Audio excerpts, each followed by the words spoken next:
Fridge being marked with permanent marker. Fridge being marked with the permanent marker. The easy way to clean it up.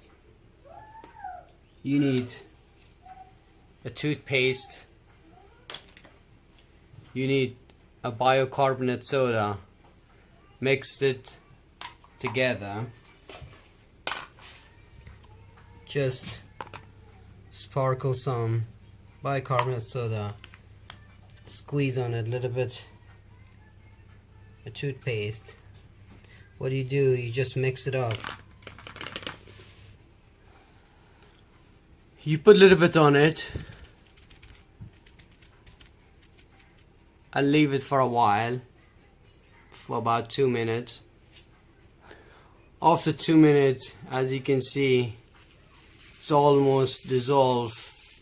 So you gently scrub, use a piece of sponge or tissue, just gently clean it up.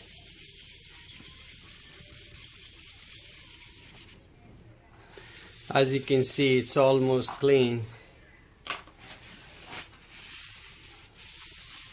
There you go. Easy way to clean them, permanent marker.